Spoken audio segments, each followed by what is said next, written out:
Hi hello ಎಲ್ರಿಗೂ ನಮಸ್ಕಾರ. ನಾನು ನಿಮ್ಮ Rakshita Pavan. Welcome back to my YouTube channel. ಇವತ್ತಿನ ವಿಡಿಯೋದಲ್ಲಿ ಒಂದು ಚಿಕನ್ ಗ್ರೇವಿ ಮಾಡೋದು ಹೇಗೆ ಅಂತ ತೋರಿಸ್ತಾ ಇದ್ದೀನಿ. ಫುಲ್ ಗ್ರೀನ್ ಮಸಾಲ ಹಾಕಿ ಸಖತ್ತು ಟೇಸ್ಟಿಯಾಗಿರುತ್ತೆ. ಆ್ಯಕ್ಚುಲಿ ನಾನು ನಾನ್ ವೆಜ್ಜಲ್ಲಿ ಫಸ್ಟ್ ಕಲ್ತಿದ್ದ ರೆಸಿಪಿ ಅಂತಂದರೆ ಇದೇನೇ. ಇದನ್ನು ನೀವು ರೈಸು, ಮುದ್ದೆ, ಚಪಾತಿ, ದೋಸೆ ಎಲ್ಲದ್ರ ಜೊತೆಗೂ ತಿನ್ಬೋದು. ಒಳ್ಳೆ ಕಾಂಬಿನೇಷನು. ಫಸ್ಟು ನಾನಿಲ್ಲಿ ಚಿಕನ್ ಗ್ರೇವಿ ಮಾಡ್ಕೊಳ್ಳೋದಕ್ಕೆ ಒಂದು ಪ್ಯಾನ್ಗೆ ಆಯಿಲ್ನ ಹಾಕೋತಿದ್ದೀನಿ.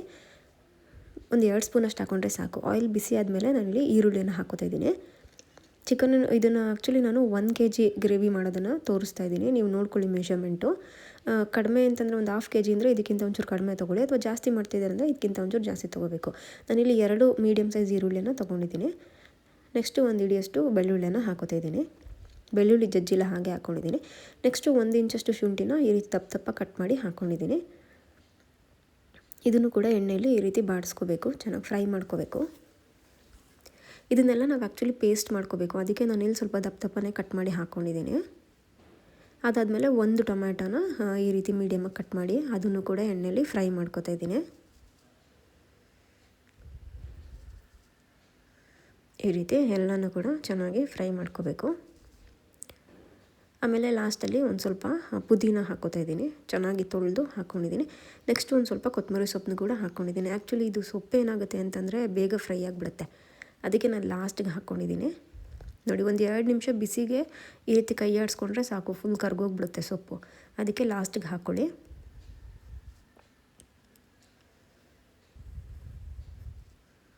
ಈ ರೀತಿ ಎಲ್ಲನೂ ಚೆನ್ನಾಗಿ ಎಣ್ಣೆಯಲ್ಲಿ ಒಂದು 2 ನಿಮಿಷ ಹುರ್ಕೋಬೇಕು.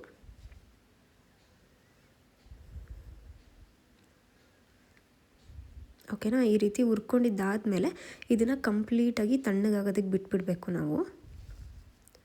ಬಿಸಿಯಲ್ಲಿ ರುಬ್ಕೊಳ್ಳೋಕೆ ಹೋಗಬಾರ್ದು. ಇವಾಗ ನೋಡಿ, ಇದು ಕಂಪ್ಲೀಟಾಗಿ ತಣ್ಣಗಾಗಿದೆ. ಇವಾಗ ನಾನು ಒಂದು ಜಾರನ್ನ ತೊಗೊಂಡಿದ್ದೀನಿ. ಜಾರ್ಗೆ ನಾವು ಏನೇನು ಮಸಾಲಾನ ಹಾಕಿ ಹುರ್ಕೊಂಡಿದ್ವಿ ಎಣ್ಣೆಯಲ್ಲಿ, ಅದನ್ನೆಲ್ಲನೂ ಕೂಡ ಕಂಪ್ಲೀಟ್ ತಣ್ಣಗಾದ್ಮೇಲೆ ಹಾಕ್ಕೋತಾ ಇದ್ದೀನಿ.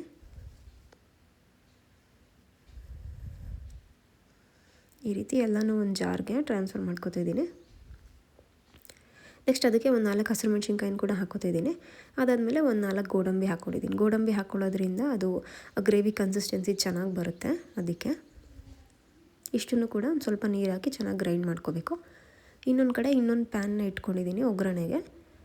ನೆಕ್ಸ್ಟು ಒಂದು 2 ಸ್ಪೂನಷ್ಟು ಎಣ್ಣೆನ ಹಾಕ್ಕೊಂಡು ನಾವೇನು ಪಲಾವ್ ಸ್ಪೈಸಸ್ ತೊಗೋತೀವಲ್ವ ಅದನ್ನೆಲ್ಲನೂ ಕೂಡ ಹಾಕ್ಕೊಂಡಿದ್ದೀನಿ. ಜೀರಿಗೆ, ಮೆಣಸು, ಒಂದು ಚಕ್ರ ಮೊಗ್ಗು, ಚಕ್ಕೆ, ಲವಂಗ, ಒಂದು ಸ್ವಲ್ಪ ಸೋಂಪು ಮತ್ತು ಒಂದು 2 ಬೇ ಲೀಫ್ನ ಹಾಕೋತಾ ಇದ್ದೀನಿ.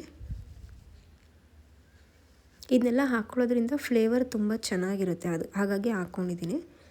ನೆಕ್ಸ್ಟು ಒಂದು ಅರ್ಧ ಈರುಳ್ಳಿಯನ್ನು ಈ ರೀತಿ ಸಣ್ಣದಾಗಿ ಹೆಚ್ಚಿ ಹಾಕ್ಕೊಂಡಿದ್ದೀನಿ. ಆಲ್ರೆಡಿ ಗ್ರೈಂಡ್ ಮಾಡ್ಕೊಂಡಿರೋದ್ರಿಂದ ಒಂದು ಅರ್ಧ ಮಾತ್ರ ಹಾಕ್ಕೊಂಡಿದ್ದೀನಿ ಒಗ್ಗರಣೆಗೆ. ಈ ರೀತಿ ಸಣ್ಣದಾಗಿ ಕಟ್ ಮಾಡಿ ಹಾಕ್ಕೊಂಡು ಅದನ್ನು ಕೂಡ ಎಣ್ಣೆಯಲ್ಲಿ ಚೆನ್ನಾಗಿ ಫ್ರೈ ಮಾಡ್ಕೊತಿದ್ದೀನಿ. ನೆಕ್ಸ್ಟು ಈರುಳ್ಳಿ ಎಲ್ಲ ಚೆನ್ನಾಗಿ ಎಣ್ಣೆಯಲ್ಲಿ ಫ್ರೈ ಆದಮೇಲೆ ನಾನು ಒಂದು ಅರ್ಧ ಟೊಮ್ಯಾಟೋನು ಅಷ್ಟೇ ಈ ರೀತಿ ಚಿಕ್ಕದಾಗಿ ಕಟ್ ಮಾಡಿ ಹಾಕ್ಕೊಂಡಿದ್ದೀನಿ. ತುಂಬ ಸಣ್ಣದಾಗಿ ಕಟ್ ಮಾಡಿ ಹಾಕ್ಕೋಬೇಕು. ಟೊಮ್ಯಾಟೋನು ಅಷ್ಟೇ ಎಣ್ಣೆಯಲ್ಲಿ ಚೆನ್ನಾಗಿ ಫ್ರೈ ಮಾಡ್ಕೋಬೇಕು. ಟೊಮ್ಯಾಟೊ ಎಲ್ಲ ಫ್ರೈ ಆದಮೇಲೆ ನಾನಿಲ್ಲಿ ಮೆಂತ್ಯ ಸೊಪ್ಪನ್ನ ಹಾಕ್ಕೋತಾ ಇದ್ದೀನಿ. ಮೆಂತ್ಯ ಸೊಪ್ಪನ್ನ ಚೆನ್ನಾಗಿ ತೊಳೆದು ಈ ರೀತಿ ಸಣ್ಣದಾಗಿ ಕಟ್ ಮಾಡಿ ಹಾಕ್ಕೊಂಡಿದ್ದೀನಿ. ಒಂದು ವೇಳೆ ನೀವು ಮೆಂತ್ಯ ಸೊಪ್ಪು ಇಲ್ಲ ಅಂತಂದರೆ ಡ್ರೈ ಆಗಿರೋದು ಒಣಗಿರೋ ಕಸೂರಿ ಮೇಥಿ ಬರುತ್ತಲ್ವ, ಅದನ್ನ ಕೂಡ ಆ್ಯಡ್ ಮಾಡ್ಕೋಬೋದು. ನಾನು ಫ್ರೆಶ್ ಇರೋದ್ರಿಂದ ಸ್ವಲ್ಪ ಮೆಂತ್ಯ ಸೊಪ್ಪನ್ನ ಕಟ್ ಮಾಡಿ ಹಾಕ್ಕೊಂಡಿದ್ದೀನಿ. ಆ್ಯಕ್ಚುಲಿ ಬರೀ ಗ್ರೇವಿಗೆ ಅಂತಲ್ಲ, ನೀವು ನಾನ್ ವೆಜ್ ರೆಸಿಪಿ ಏನೇ ಮಾಡಿದ್ರು ಮೆಂತ್ಯ ಸೊಪ್ಪು ಹಾಕ್ಬಿಟ್ಟು ನೋಡಿ, ಟೇಸ್ಟು ಎನ್ಹಾನ್ಸ್ ಆಗುತ್ತೆ, ಸಕ್ಕತ್ತಾಗಿರುತ್ತೆ ಟೇಸ್ಟು. ನೆಕ್ಸ್ಟು ಮೆಂತ್ಯ ಸೊಪ್ಪನ್ನು ಈ ರೀತಿ ಎಣ್ಣೆಲಿ ಬಾಡಿಸ್ಕೊಂಡಿದ್ದಾದಮೇಲೆ ನಾನಿಲ್ಲಿ ಚಿಕನ್ ಆ್ಯಡ್ ಮಾಡ್ಕೊತಿದ್ದೀನಿ. 1 kg ಅಷ್ಟು ಚೆನ್ನಾಗಿ ತೊಳೆದಿರೋ ಚಿಕನನ್ನು ಹಾಕ್ಕೋತಾ ಇದ್ದೀನಿ. ನೀರು ಹಾಕ್ಕೋಬಾರ್ದು, ಕಂಪ್ಲೀಟಾಗಿ ನೀರನ್ನ ಸೋಸ್ಕೊಂಡು ಬರೀ ಚಿಕನನ್ನು ಮಾತ್ರ ಹಾಕ್ಕೋಬೇಕು. ನೆಕ್ಸ್ಟು ಈ ರೀತಿ ಚಿಕನನ್ನು ಇನ್ನೊಂದು ಸಲ ಎಣ್ಣೆಯಲ್ಲಿ ಮಿಕ್ಸ್ ಮಾಡಿಕೊಂಡು ಫ್ರೈ ಮಾಡ್ಕೋಬೇಕಾಗುತ್ತೆ. ಕಂಪ್ಲೀಟಾಗಿ ಎಲ್ಲ ಕಡೆ ಎಣ್ಣೆ ಆಗೋ ರೀತಿ ಈ ರೀತಿ ಮಿಕ್ಸ್ ಮಾಡ್ಕೋಬೇಕು. ಆ್ಯಕ್ಚುಲಿ ಇನ್ನೊಂದು ಟಿಪ್ಸ್ ಏನಪ್ಪ ಅಂತಂದರೆ, ಚಿಕನ್ನ ಏನು ಸ್ಮೆಲ್ ಬರಬಾರ್ದು ಅಂತ ಅಂದರೆ ಚಿಕನ್ ವಾಶ್ ಮಾಡುವಾಗ ಒಂದು ಸ್ವಲ್ಪ ಅರ್ಶಿಣದ ಪುಡಿ ಹಾಕ್ಕೊಂಡು ವಾಶ್ ಮಾಡ್ಕೊಳ್ಳಿ. ತುಂಬ ನೀಟಾಗಿ ಕ್ಲೀನ್ ಆಗುತ್ತೆ, ಏನೂ ಸ್ಮೆಲ್ ಇರೋದಿಲ್ಲ. ನೋಡಿ, ಈ ರೀತಿ ಮಿಕ್ಸ್ ಮಾಡ್ಕೊಂಡಿದ್ದಾದಮೇಲೆ ನಾನು ಉಪ್ಪನ್ನ ಹಾಕೋತಾ ಇದ್ದೀನಿ. ನಾನು ಒಂದೇ ಸಲ ರುಚಿಗೆ ಎಷ್ಟು ಬೇಕೋ ಅಷ್ಟು ಉಪ್ಪನ್ನ ಹಾಕೋತಾ ಇದ್ದೀನಿ. ಅರಳುಪ್ಪನ್ನ ಹಾಕ್ಕೊಳ್ಳಿ, ಟೇಸ್ಟ್ ಚೆನ್ನಾಗಿರುತ್ತೆ ಪುಡಿ ಉಪ್ಪಿಗಿಂತ. ನೆಕ್ಸ್ಟು ಒಂದು ಅರ್ಧ ಸ್ಪೂನಷ್ಟು ಅರಿಶಿಣದ ಪುಡಿ ಹಾಕ್ಕೊಂಡಿದ್ದೀನಿ. ಅದಾದಮೇಲೆ ಚೆನ್ನಾಗಿ ಮಿಕ್ಸ್ ಮಾಡ್ಕೋಬೇಕು. ಎಲ್ಲ ಚಿಕನ್ ಪೀಸಸ್ಗೂ ಕೂಡ ಉಪ್ಪು ಹಿಡಿಬೇಕು. ಆ ರೀತಿ ಚೆನ್ನಾಗಿ ಮಿಕ್ಸ್ ಮಾಡ್ಕೋಬೇಕು. ನೀವೇನಾದ್ರು ಬಿಗಿನರ್ಸ್ ಆಗಿದ್ದರೆ ಸ್ವಲ್ಪನೇ ಉಪ್ಪು ಹಾಕ್ಕೊಳ್ಳಿ. ಲಾಸ್ಟಲ್ಲಿ ಬೇಕಿದ್ರೆ ತಿಂದು ನೋಡಿಬಿಟ್ಟು ಇನ್ನೊಂದು ಸ್ವಲ್ಪ ಉಪ್ಪು ಹಾಕ್ಕೋಬೋದು. ನಾನಿಲ್ಲಿ ಒಂದೇ ಸಲ ಹಾಕ್ಕೊಂಡಿದ್ದೀನಿ. 1 kg ಎಷ್ಟು ಉಪ್ಪು ಅಂತ ಒಂದೇ ಸಲ ಹಾಕ್ಕೊಂಬಿಟ್ಟಿದ್ದೀನಿ. ಈ ರೀತಿ ಚೆನ್ನಾಗಿ ಮಿಕ್ಸ್ ಮಾಡ್ಕೋಬೇಕು.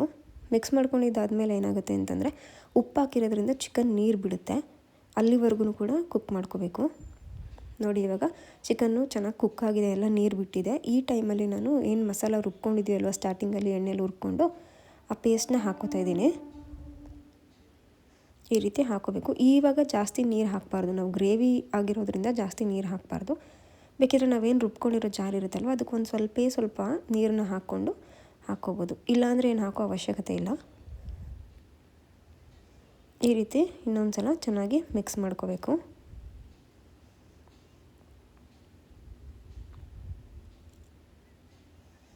ಈ ರೀತಿ ಚೆನ್ನಾಗಿ ಮಿಕ್ಸ್ ಮಾಡ್ಕೊಂಡಿದ್ದಾದಮೇಲೆ ಲಿಡ್ನ ಕ್ಲೋಸ್ ಮಾಡಿ ಒಂದು 5 ನಿಮಿಷ ಬೇಯಿಸ್ಕೋಬೇಕಾಗುತ್ತೆ.